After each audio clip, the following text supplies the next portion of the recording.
Alrighty, welcome to our cell membrane lecture. This is going to be a very short lecture. I'm sure you'd be happy about that.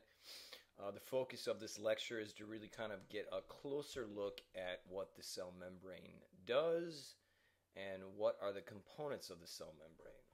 When we talk about our next part, cell transfer, it's going to be very important for you to understand how this transfer actually happens. And the primary component of the cell that does this is the cell membrane.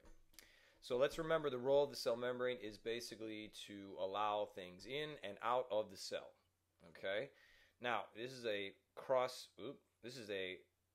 cut of the cell membrane. So just kind of imagine that this is the inside of the cell, this is the outside of the cell, and then this is kind of the inside of the cell membrane. So you can see there's lots and lots of different components. The majority of the cell membrane are these little tiny, almost look like marbles with two little tails. Those are actually lipids. And if you remember, one of the functions of the biomolecule lipid was a major component in cell membranes. Okay, the lipid portion of this cell membrane is sometimes called fluid or has fluidity. And what that basically means is it kind of acts like a fluid and not so much like a solid, in the fact that these lipids can actually move around. So it's kind of hard to explain this, but I just want you to imagine kind of like a tray of marbles and how the marbles will kind of roll around and not stay in one place. Well, that's kind of how these lipids act, and that's why they kind of call it sometimes a plasma membrane.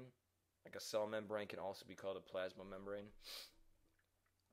So here's another picture. It's a little bit better this time. So once again, you can see here are our lipids. There's the fatty acid tails that are attached to the lipids. And then we've got all sorts of different types of proteins and carbohydrates. You can see right here, those familiar hexagon shapes. Those are carbohydrates. We'll get into the differences of those a little bit later. But this is basically what a cell membrane kind of looks like: inside of the cell, outside of the cell. So a cell membrane is sometimes, all the time, is said to be selectively permeable or have selective permeability. And basically what that means, the word permeate or permeability means to go through.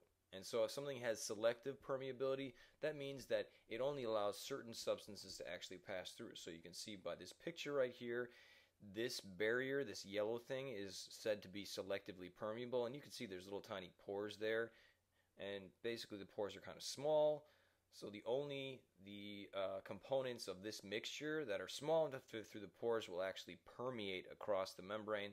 And you can see these red things, most likely those are red blood cells, are not large enough to permeate, so they cannot pass through, and this barrier is said to be selectively permeable.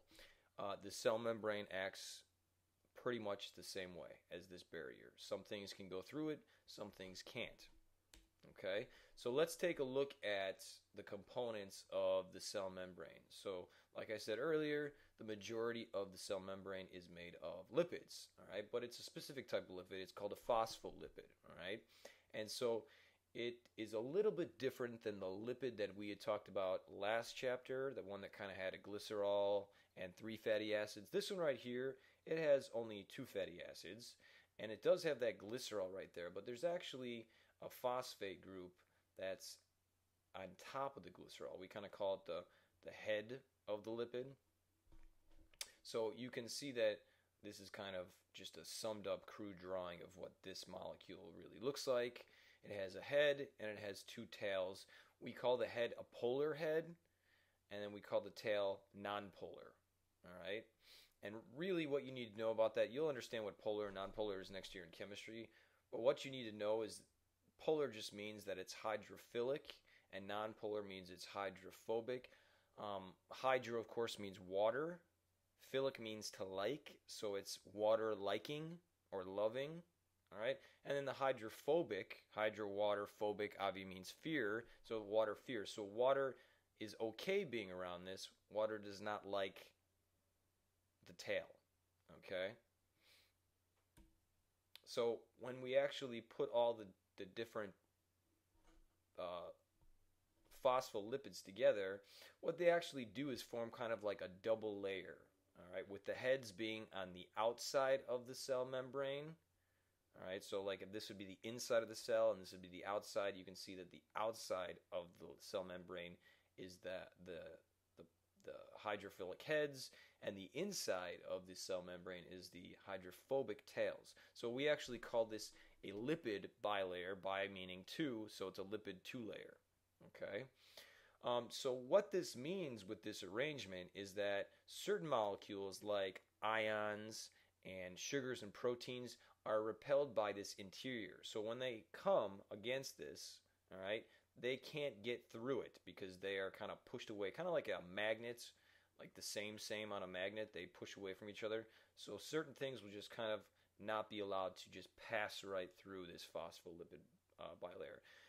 Only certain substances can actually pass through them, and we'll kind of explore that a little bit later. So let's take a look at some of the other components besides the lipid bilayer that's in a cell membrane. So you can see that we have various types of proteins, and they're just kind of stuck at either inside the cell membrane or on top of them, sticking out. Some of them go all the way through. Some of them only, permeate halfway through. Okay, so some of the ones you want to kind of point out is a marker protein, and a marker protein sometimes actually has a carbohydrate tail sticking out of it. This one doesn't. But basically a marker protein is kind of like an ID tag. All right, it's going to advertise to the body or anything in the body what type of cell it is. Okay, we have receptor proteins, which have these little tiny receptors that stick out, and they will bind and take in specific types of substance. Almost kind of like an enzyme is specific to a certain substrate. These receptor proteins will also be specific to a substance that it's trying to bring in. And then we have such things as transport proteins. And transport proteins will actually help aid in the movement of substances in and out of the cell. And these substances are the ones that actually can't go right through the lipid bilayer. These are the ones that either are too big to get through, or they're repelled by this hydrophobic interior, this nonpolar interior. So they'll actually kind of find these proteins, and this one doesn't show it, but sometimes they have like a tunnel almost like through, and so they'll just kind of travel right down this tunnel, kind of helped by the protein. Okay, let me see if I can see one in the picture. So you can kind of see right here, this is probably a transport protein, and so whatever the substance is will probably just kind of go right through it, just like that. Okay. And I think that actually ends this discussion. That's it.